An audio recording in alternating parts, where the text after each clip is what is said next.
अस्सलाम वालेकुम, मैं हूं कैसर अहमद राजा। उम्मीद है आपकी तबीयत बिल्कुल ठीक होगी। मैंने एक वीडियो बनाया था इंजीनियर साहब के रिस्पांस में, उनका वो वीडियो जिसमें वो फरमा रहे थे कि जो कादियानी हैं वो भी उम्मत में दाखिल हैं, और उन्होंने अज़ाए वज़ू के चमकने से ये दलील ली, जिस पे मैंने एक रिस्पांस दिया और उसमें मैंने उनको दावत दी कि हुस्न ज़न है हमारा, बड़े बड़े लोगों से गलती हो जाती है, अगर आपसे हो गई है तो कोई बात नहीं है, ये गुनाह जारिया तो करने की ज़रूरत नहीं है। लेकिन जो कुरान कहता है ना, ऐसे लोगों के बारे में तबसरा जो ख्वाहिश नफ्स को खुदा बना लिया करते हैं, कि वो अना में इतने आगे चले जाते हैं कि दीन पीछे रह जाता है, वो मानने को तैयार नहीं होते कि उनसे कोई गलती हो सकती है। तो फिर गलती अगर नहीं हुई तो फिर आपका ये दावा आप उसको ठीक समझ रहे हैं। ये वीडियो रिकॉर्ड होने तक, जहाँ तक मुझे इल्म है, इंजीनियर साहब ने ख़ुद इसका जवाब नहीं दिया, लेकिन जवाब उनका आ चुका है एक अप्रूवल की सूरत में। उनके एक स्टूडेंट हैं, हम ख्याल उनके हैं, अली की आवाज़ उनका चैनल है। मैं अली भाई से माज़रत, मैं उनका पूरा नाम नहीं जानता, इसलिए मैं सिर्फ अली साहब कहूँगा। अली साहब ने एक वीडियो बनाया जिसमें उन्होंने कुछ दलाइल दिए, और इंजीनियर साहब ने उसके नीचे कमेंट करके तस्दीक कर दी कि मैं इन चीज़ों से इत्तफ़ाक़ रखता हूँ। तो मैं अब जो बाकी जवाब है मेरा वो इस वीडियो पे होगा, जिसमें जो दलाइल दिए गए हैं जिससे इंजीनियर साहब का इत्तफ़ाक़ है, बाकी बातें हम उन पे करेंगे। तो सबसे पहले ये कि जो सेंट्रल थीसिस है उनके वीडियो का, वो ये है कि जनाब रसालत में आप सल्लल्लाहु अलैहि वसल्लम के बाद चूँकि अब किसी और नबी ने नहीं आना है, देयरफॉर जितनी भी अब पीछे मखलूक है, जो इंसान जितने भी हैं, ये सारे के सारे जनाब रसालत में आप सल्लल्लाहु अलैहि वसल्लम की मखलूक हैं। बेसिक सी बातें आपको नहीं समझ आ रही हैं रियली? यानी कि सारी मखलूक जो है ये उम्मत में शामिल है, उस सेंस में जिस सेंस में हम उम्मत में शामिल हैं। और मुख्तलिफ मदारिस के साथ हवाले भी लगा दिए, और ये भी नहीं देखा कि जो हवाले आप लगा रहे हैं वहाँ भी उम्मत की बाइफर्केशन बताई जा रही है कि उम्मत इजाबत क्या है और दावत क्या है, जो पोटेंशियल उम्मत है और एक्चुअल उम्मत है उसमें फ़र्क क्या है। भाई जनाब रसालत में आप सल्लल्लाहु अलैहि वसल्लम के बाद कोई नबी नहीं, ज़ाहिर सी बात है। भाई जितने भी लोग हैं सारे के सारे उम्मत में शामिल हैं, लेकिन इसका मतलब ये नहीं है कि वो सारे के सारे इस तरह से उम्मत में शामिल हैं जिस तरह से हम मुसलमान जो कलमा गो हैं, जो ख़त्म नबूवत को मानने वाले हैं, इस तरह से हैं। और इवन जो रवायत है उसी को ही आप देख लीजिए जो मैंने पढ़ी थी, जिस पे उन्होंने एतराज़ किया कि उस रवायत में अल्लाह के रसूल सल्लल्लाहु अलैहि वसल्लम बाद में आने वाले उम्मतियों का जिक्र कर रहे हैं, भाई कह रहे हैं। तो सहाबा ने जब ये पूछा कि या रसूलुल्लाह सल्लल्लाहु अलैहि वसल्लम, आप उनको कैसे पहचानेंगे? तो जिस सेंस में आप उम्मत कह रहे हैं सबको, उस सेंस में जनाब रसालत में आप सल्लल्लाहु अलैहि वसल्लम ने ये क्यों जवाब नहीं दिया कि भाई सारे ही मेरी उम्मती होंगे, मुझे पहचानने की क्या ज़रूरत है? उन्होंने क्यों कहा कि अज़ाए वज़ू उनके चमकने से मैं उनको पहचानूंगा? कि वो खुद बाइफरकेट कर रहे हैं कि ये सब की बात नहीं हो रही है। क्या इंजीनियर साहब अकल सस्पेंड हो जाती है इस तरह के दलाइल उनको अप्रूव करते करते वक्त, प्रेजेंट करते वक्त या प्रेजेंट कराते वक्त? Really this is the level जहाँ पे बात आकर कहते हैं इनको बुनियादी बातें नहीं पता। बुनियादी बात ये होती है कि उम्मत सारे हैं, लेकिन पोटेंशियल और एक्चुअल उम्मा में फ़र्क है। जिसको ये फ़र्क ना पता हो उसको बुनियादी बातें नहीं पता होती हैं, विच इन दिस केस आपको नहीं पता है। क्योंकि अगर आपको पता होती तो आपसे अपनी गलती मानते और कहते भाई इंसान हूँ, मुझसे हो गया, वाकई मुझे समझ लगी, मुझे ये नहीं कहना चाहिए।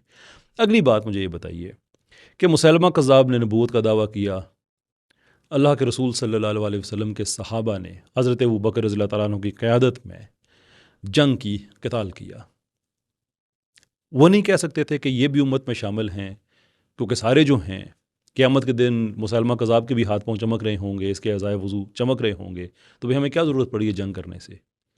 क्योंकि उम्मत, आपको पता है मुसलमान मुसलमान पे जंग करना ये इस्लाम में कितना बड़ा मामला है। ये इस्लाम की बेसिक बातें हैं जो आपको पता होनी चाहिए, और फ्रैंकली नहीं पता। ना पता होना कोई बड़ी बात नहीं है। तो मैंने कहा ना, ला इल्मी जहल, इट्स फाइन।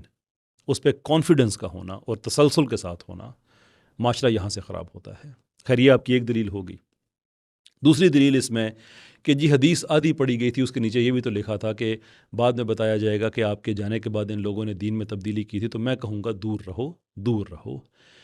किसको कहा जाएगा? उसको कहा जाएगा जो उम्मत के अंदर है और उसने उम्मत के अंदर एक बिदअत को पैदा किया है, या बहुत सी बिदअतों को पैदा किया है। लेकिन उसका इस उम्मत के, ये जो एक्चुअल उम्मत है, उम्मत दावत नहीं, उसका इस उम्मत के अंदर होना ज़रूरी है।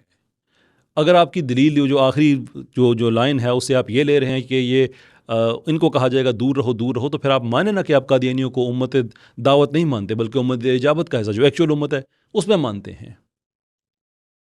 रियली? کہ جس نے بدعت کی وہ اور قادیانی آپ کے نزدیک ایک جیسے ہیں، جس نے دین کو بدلا کہ وہ دین کے اندر تھا۔ اب سوال میرا بڑا واضح ہے، اس کو ایسے ہی اس کا جواب دیجئے گا کہ جو آج کا قادیانی ہے، کیا آپ اس کو ایسا امتی سمجھتے ہیں جس کو نبی پاک صلی اللہ علیہ وسلم کہیں گے کہ تم مجھ سے دور رہو؟ یہ سوال اب آپ کے ذمے ہے، اس کا جواب آپ نے دینا ہے۔ کتنے ہی آپ کو اور دلائل چاہیے؟ اچھا، ایک اور اعتراض، وہ ہمارے جو ہیں کیا نام ہے ان کا، مسلم ٹوڈے والے بھائی، انہوں نے بھی، ان سے میں نے کہا تھا کہ میرے بارے میں جب آپ خبر لگاتے ہیں تو خود تبصرہ نہ کیا کریں، مجھ سے پوچھ لیا کریں، لیکن چونکہ وہ بھی غامدیت سے بہت متاثر ہیں اور اس معاملے میں غامدی صاحب بھی بڑا ایک سیف پوزیشن لیتے ہوئے کبھی نہیں کہتے کہ قادیانی کافر ہیں، تو چونکہ یہ ان سے متاثر ہیں اور یہ بات اس سے ملتی جلتی ہے، تو انہوں نے بھی لکھ دیا کہ قیصر احمد راجہ کا عجیب و غریب فتویٰ یا عجیب و غریب تبصرہ، کچھ اس طرح سے انہوں نے لکھ دیا۔ مجھ سے پوچھ لے کہ اس میں عجیب و غریب کیا ہے، کہ اگر قادیانی اس امت کا حصہ ہیں تو آپ سب امت سے باہر ہیں۔ یہ بات بڑی واضح ہے، میں 2-3 حوالے دیتا ہوں، آپ خود سن لیجئے۔ روحانی خزائن کے اندر حقیقت الوحی، جس میں مرزا قادیانی کہتا ہے کہ جس تک میری دعوت پہنچی اور اس نے انکار کیا وہ مسلمان نہیں ہے۔ مرزا بشیر احمد کا یہ کہنا ہے کہ جو محمد صلی اللہ علیہ وسلم کو مانتا ہے لیکن مرزا قادیانی کو نہیں مانتا، وہ صرف کافر نہیں ہے بلکہ پکا کافر ہے، اور یہ فتویٰ بھی ہماری طرف سے نہیں ہے، اللہ تعالیٰ کی طرف سے ہے۔ ان کو آپ لے کے آئیں امت میں، پھر دیکھیں آپ کا کیا مقام ہے۔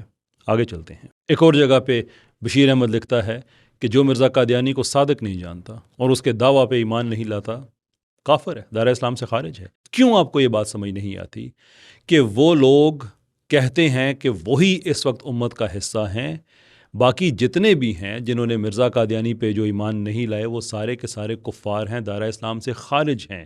جب آپ ان کو امت کا حصہ سمجھیں گے تو آپ امت سے باہر ہیں۔ It's that simple, that simple.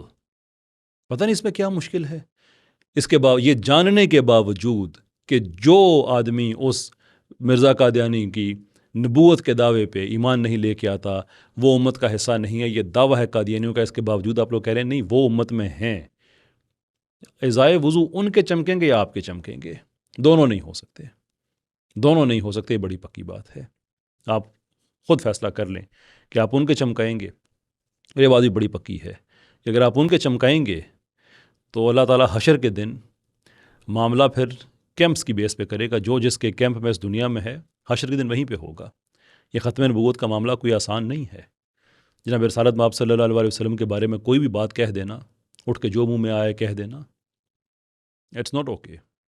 وہ تو ذات خود اپنے آپ کے ہیں کہ جو آپ نے الفاظ کہے وہ تو میں یہاں پہ ریپیٹ بھی نہیں کروں گا، جیسے ان کیس اگر کوئی سوچ رہا ہے کہ کوئی نئی بات ہے، نہیں، میں اس پرانی بات کی بات کر رہا ہوں کہ یہودی جناب رسالت مآب صلی اللہ علیہ وسلم کو فلاں لفظ کہا کرتے تھے، جس کی آج تک کوئی وضاحت نہیں دی کہ کہاں کہا کرتے تھے۔ وہاں سے سلسلہ یہاں تک چل نکلا ہے کہ جو ختم نبوت کے منکر ہیں وہ امت کے اندر ہیں۔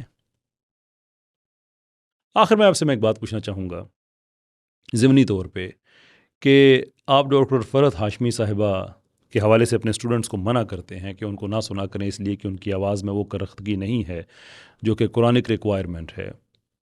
اگرچہ آپ نے ڈیفائن نہیں کیا، کوئی تفسیر نہیں بتائی کہ وہ کرختگی کیسی ہونی چاہیے، لیکن ہم اس چیز کا ایکسیپٹ کرتے ہیں کہ آواز واقعی لچے دار نہیں ہونی چاہیے۔